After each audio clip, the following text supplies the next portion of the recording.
Hey guys, NASCAR Racing 57 here. Here we have a NASCAR Dynamics from the 2023 Wave 1.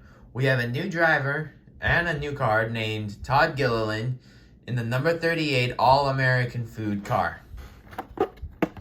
On the back you get other cars like lots of patriotic cars along with Ryan Blaney's Body Armor Elite, Chris Buescher's Fifth Third Bank car, and Kevin Harvick's Hunt Brothers Pizza car.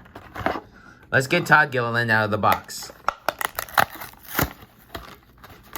So here we have the A&W logo along with the All-American Food sign, Todd Gilland, the number 38, and obviously, which the sticker looks like the side of the car. Now here we have Todd Gilland's car.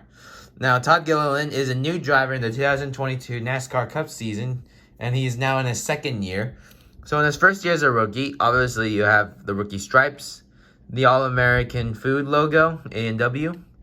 And on the side of the car, you also got the same logo right here, along with the brown and a kind of an orangish brown line, along with the 38, which is a similar color to this.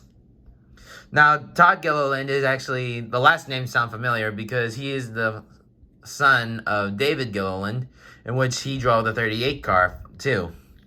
So on the front of the car, for Front Row Motorsports actually, too.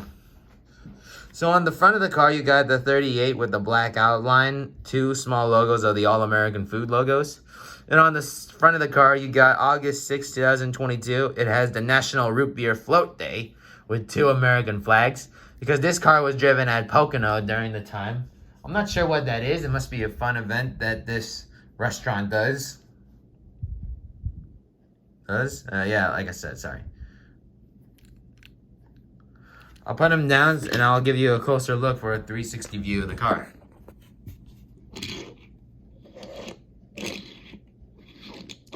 And that'll conclude today's video.